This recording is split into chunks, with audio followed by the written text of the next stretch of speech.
Hi, this is Mark from Skyway University, and today we're going to be looking at the nicest 170 in the world. So what do we got? Under the cowl there is a IO360 M1A fuel injected 180 horsepower Lycoming, ceramic pistons, balanced, every component built by Lycon and then assembled up at Bushliner where this plane came from. The prop is an 84-inch composite Trailblazer two-blade, very light, very responsive on RPM. Obviously it's got the bulges, which aren't just scabbed on. Those are like part of the design of the plane, the modified cowling with the Zeus fasteners rather than openable.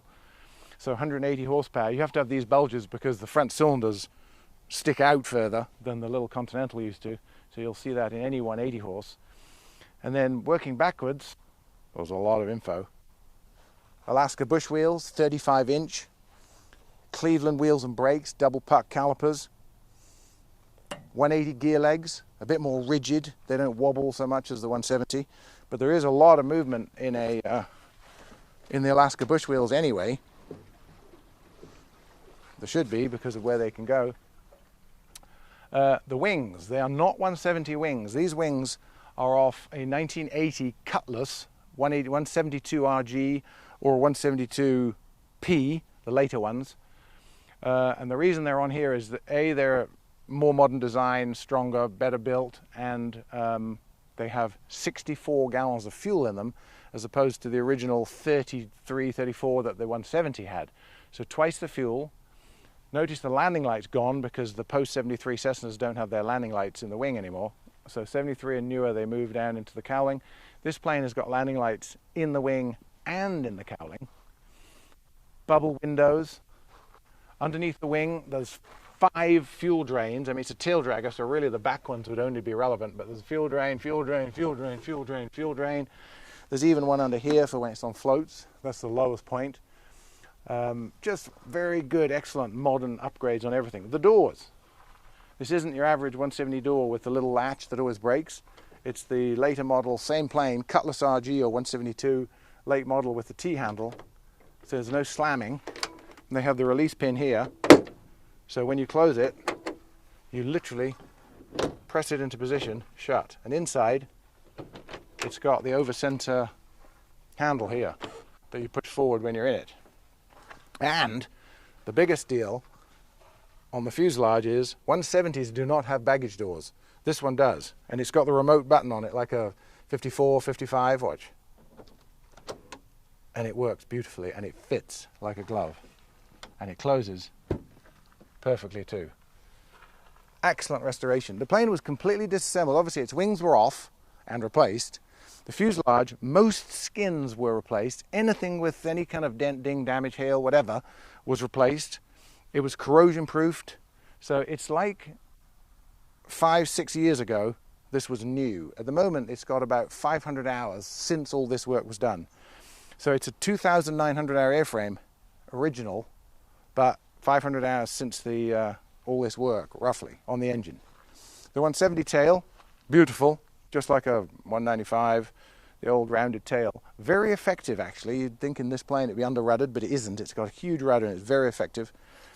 Various tail wheel options. The normal one, this one's got some shocks on it. Tail cone lift handles, obviously. Most tail draggers have those. And then we'll go inside. So here we are looking at the inside, and I'm not crouching down. It's on 35s. Hi. So there's a step, luckily. Oh, and it's got late model steps, the teardrop shaped steps of the late model 185s, not the little angled square steps. That's another thing, just an excellent touch. Okay, so the panel, very much not 170. Utility, a little bit basic but very functional. It's got a Garmin G5. The pad there would take an iPad mini. The iPad mini Bluetooths or Wi-Fi's to the Stratosphere transponder, so it has ADS-B. It's got a digital Garmin COM. The screen up on the right is an EDM 930 multifunction engine analyzer with everything: manifold pressure, RPM, oil, fuel flow, everything on it. The manifold pressure and RPM are also displayed up here. Modern gyros, modern instruments, a starter button, hobs, mags. Just a really nice layout with room for improvement. I mean, if you wanted to just take out that iPad and put a 750 in it, it would be very easy to do. So extremely clean cut modern utility. And over here there's a spot for like sending out GPS signals for when you know, if somebody's tracking you.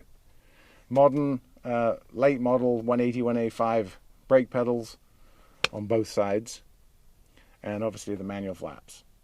So to the back. So through the baggage door, the rear of it, this would normally be the end of a 170, and all early 180s, early 185s that don't have extended baggage will have that shelf, and the 170s never had it with the battery here. This has got the flat floor extended baggage in it, drops it down on the floor, goes back 2.5 feet. It's huge. I mean, you can't put your anvil collection back there or store encyclopedias, but that's a canopy cover. The folding jump seats can stay there.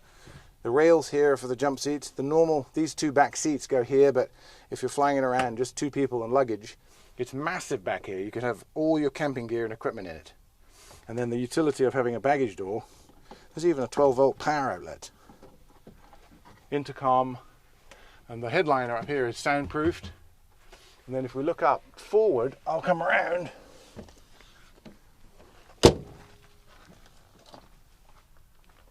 Skylights out of those are sort of Cessna 182 factory skylights, and when you're turning onto final from base, you can actually see out the skylight to the runway. It's quite nice to have that high visibility.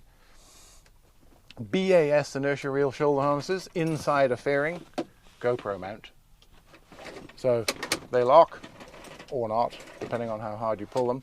Those are excellent. Rosen visors. It's got everything you'd need in it. Like a later spec plane, much later spec plane. A big upgrade on this plane is the fuel management, the fuel flow system on it. Originally, it would have had a single fuel pickup from the back of the tank that came down the doorpost and went to the fuel selector. So when you're climbing, it'll get fuel because the fuel will be at the back of the tank. But if you were very low on fuel and you were descending, it could quit because the fuel would flow away from the front of from the back of the tank to the front only. So this plane has a fuel line here, and it comes down the back of the door, down the front of the door. So there's 2 pickups per side, both to the front. So in all attitudes, all realms of flight, it can pick up its fuel, and it will literally run to half a gallon a side, even though it says that there are 3 or 4 unusable gallons, but that would be in all realms of flight. But it could pick up all of the fuel. That's a major deal. And this plane, again, as I said earlier, has twice the fuel of a normal 170. It's 63 gallons in it. So just cosmetically up front, landing lights in the nose. 170s never had it. A little very high efficient high flow K&N air filter gives you another inch of manifold pressure because it's not restricted by some of the brackets, and some of the more thicker oily air filters will slow the airflow down. Redesigned aerodynamic intakes on the front. You can see the governor in there, and then obviously this spinner, the bigger metal spinner on that composite prop. Just looks modern, looks great. And then out here, we were talking about the wings earlier, it's got a Sportsman stall kit on top of that later model wing, and vortex generators on top of the stall kit. You almost need a rope ladder in it because you're going to get stuck up there. So down here, fuselage, this was a float kitted plane, and on a 170 it's this patch. You can see the 4 holes where it used to be on floats in its very early life. For the float kit there, ski kit here, 180 gear legs. So it could be whatever you want it to be. It could be on big tires, small tires, float kit, ski kit, total utility. It's really an excellent versatile plane. So on top of the wing, something I just wanted to show is a couple of things actually. It's got the small raised gas caps, which are great for not letting in water. Here's a closer up view of the stall kit. You can see how much it protrudes forward from the old profile right here. So you get 2 square feet more wing per side with a Sportsman, even over a late cuffed wing like a 73 or newer wing. And then on top of it, here are the VGs, vortex generators. They're on the tail too.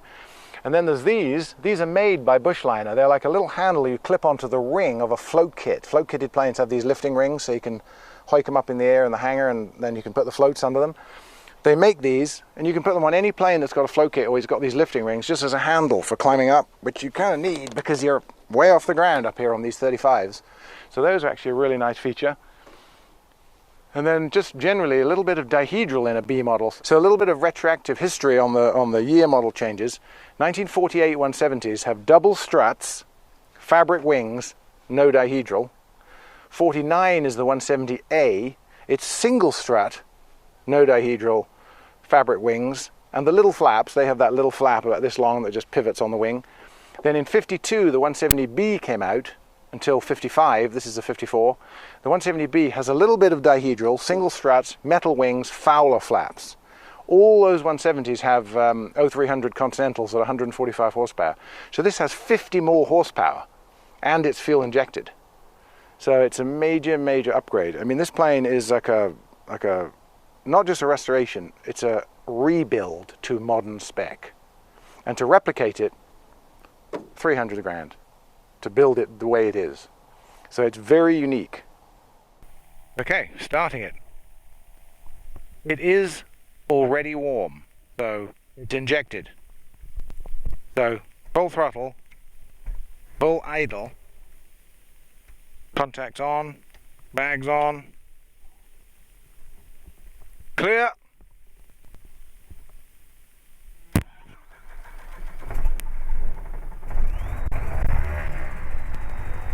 The propeller is incredibly light and therefore incredibly responsive when you rev it. So you've got to be quick on the old three-handed shuffle after it starts.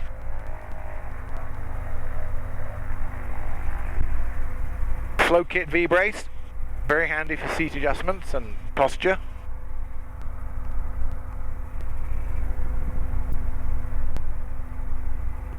We'll just do a quick run up. EDM 930 on, contact off, bags on, radio on the correct frequency. Let this initialize.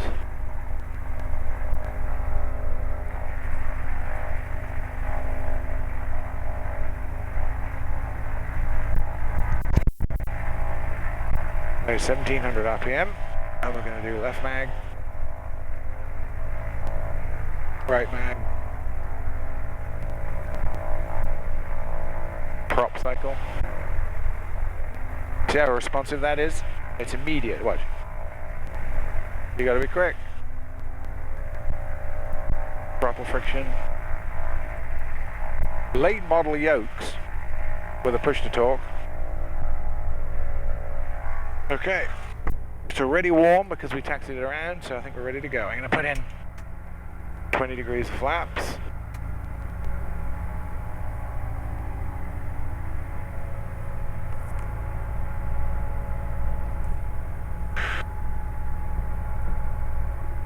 Possible traffic.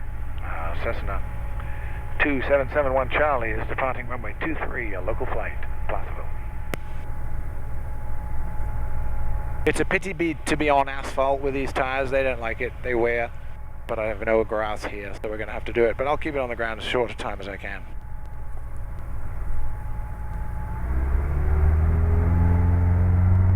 Full power, tail's already up.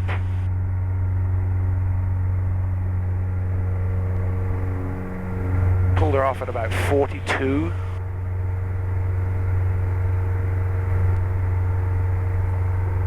Flaps to 10. RPM out of the red.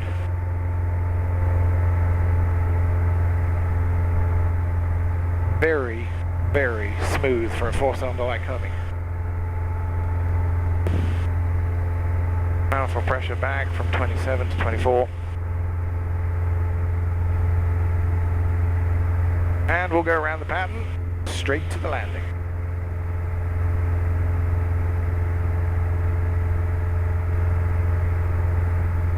Placerville, 71 Charlie is on left cross 123 Placerville.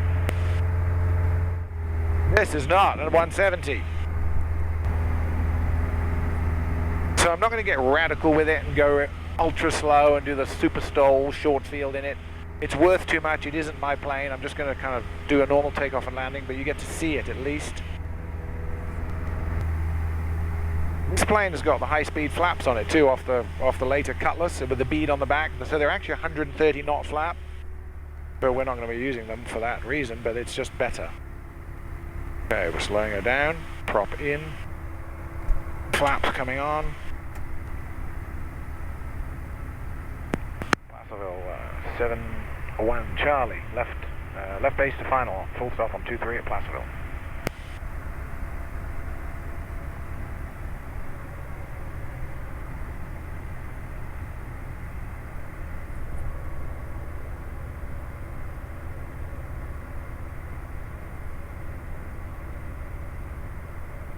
Doing 55 knots.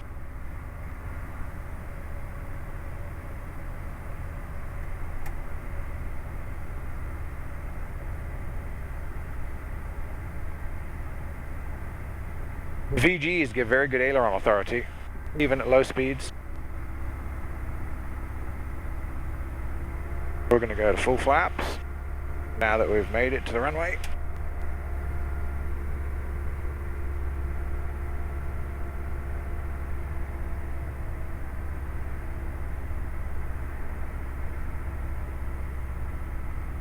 Look how slowly it is, and this is a wheel landing. Horrible traffic, Kilo 50 Kilo Golf, we're over top really, of the airport. I mean, it's barely moving.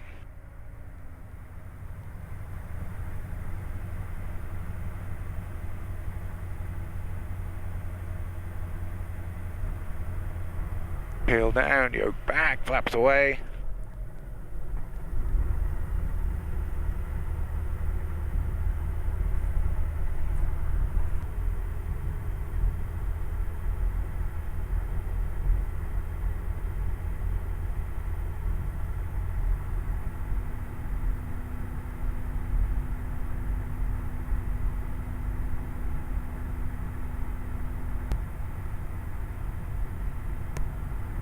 That's the green 180 that we sold to a very, very lucky person a few weeks ago. We did a video on it.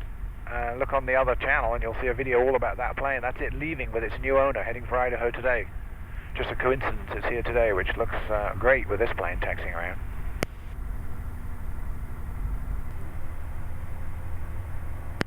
See you, Tony. Have a great flight. You too, Mark. Thanks for everything. Really appreciate it. So I was going to stand with my foot on the tire and look to the horizon and give you the closing, but I couldn't get my foot up on the bloody tire, so I won't bother with that. But I just wanted to go over a little bit about the background of this plane. Bushliner built this as it's a very advanced rebuild, but from it, and from its experience, and from its 337s, STCs, modifications, Bushliner now are a company in Washington that will build a new, in effect, 170, 180, 185. So you take them A185, or they have a core plane, and they won't just restore it beautifully like this. They will they won't zero time it, because you can't call zero time, but it's basically new. Every seam and rivet, every rib, every component of the plane is disassembled to a pile on the ground. Every skin is off it, so there's nothing left assembled.